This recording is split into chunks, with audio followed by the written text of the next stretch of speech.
Shalom, salam sejahtera bagi kita semua. Saat ini kita akan belajar firman Tuhan yang terdapat dalam Keluaran 2 ayat 11 sampai 22 yang berbunyi sebagai berikut. Musa membela bangsanya, ia lari ke tanah Midian. Pada waktu itu ketika Musa telah dewasa, ia keluar mendapatkan saudara-saudaranya untuk melihat kerja paksa mereka. Lalu dilihatnyalah seorang Mesir memukul seorang Ibrani, seorang dari saudara-saudaranya itu. Ia menoleh ke sana sini, dan ketika dilihatnya tidak ada orang, dibunuhnya orang Mesir itu, dan disembunyikannya mayatnya dalam pasir. Ketika keesokan harinya ia keluar lagi, didapatinya dua orang Ibrani tengah berkelahi.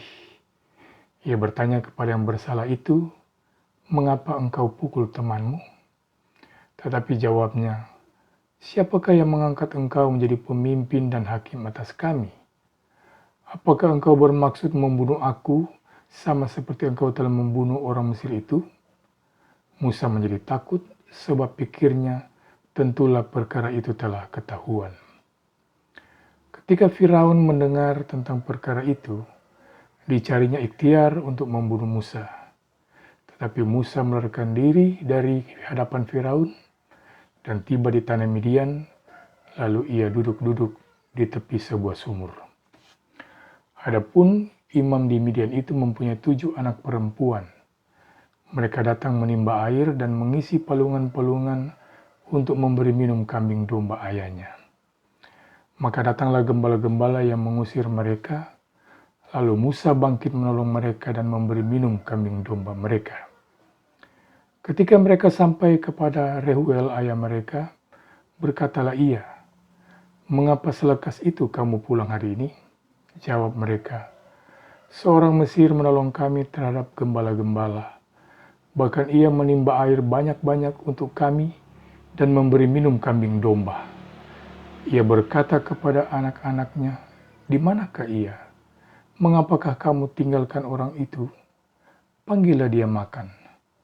Musa bersedia tinggal di rumah itu, lalu diberikan Reuelah Sipora anaknya kepada Musa.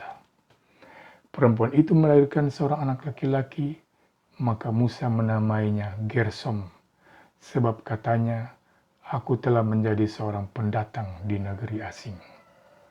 Saudara-saudara, ketika seorang merasa diri memiliki kekuatan dan kekuasaan, biasanya dalam dirinya akan tumbuh benih-benih kesombongan.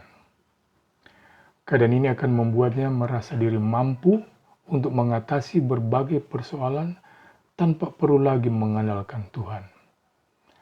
Kalau kita renungkan sejenak, bukankah masa-masa seperti ini juga pernah menjadi babak dalam kehidupan kita?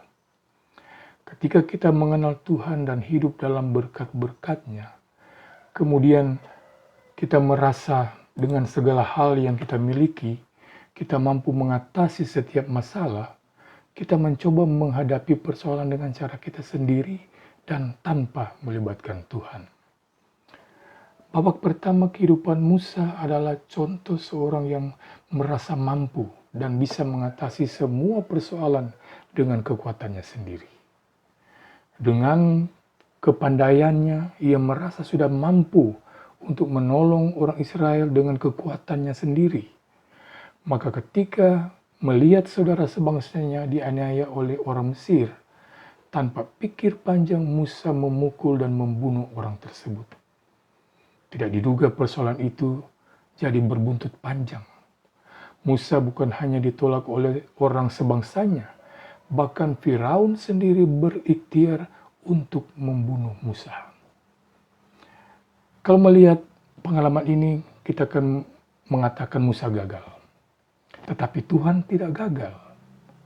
Pelarian Musa ke Midian merupakan kesempatan Tuhan untuk membentuk dan mendidik Musa. Ambisi orang muda yang penuh dengan idealisme diredam dengan menetap dan membina keluarga serta bekerja sebagai gembala ternak bagi mertuanya. Musa belajar untuk tidak tergesa-gesa dan menonjolkan diri sendiri Sebaliknya Musa belajar menantikan waktu Tuhan dan menyesuaikan diri dengan cara Tuhan. Tuhan mempunyai rencana besar untuk anak-anak Tuhan dan untuk keselamatan banyak orang. Tuhan mempunyai rencana besar untuk kita sebagai anak-anak Tuhan untuk menjadi berkat bagi banyak orang. Namun Tuhan tidak dapat memakai orang yang sombong yang mengandalkan diri sendiri. Karena itu kita harus belajar mengikuti rencana dan cara Allah, bukan mengandalkan kemampuan dan hikmat kita. Karena itu juga belajarlah firman Tuhan, agar dapat memahami rencana Tuhan dan menaati sepenuhnya petunjuk firman Tuhan. Entah telah berapa kali kita mendengar khotbah tentang kesombongan diri. Namun yang jelas melalui kesempatan ini, Tuhan ingin mengingatkan kita kembali bahwa di saat kita merasa diri mampu dan kuat, sehingga kita melupakan Tuhan, maka justru kehancuranlah yang akan kita peroleh. Memang dalam kondisi seperti ini, Tuhan seakan membiarkan kita dengan maksud agar kita memahami bahwa dalam perjalanan hidup ini, kita sangat membutuhkan pertolongan Tuhan. Bukan kemampuan atau kuat gagahnya kita yang mampu mengatasi berbagai persoalan hidup, tetapi hidup kita yang selalu rendah hati dan bergantung kepada Tuhanlah yang memberikan kita kemenangan dalam berbagai persoalan hidup ini. Tuhan Yesus memberkati kita semua. Amin.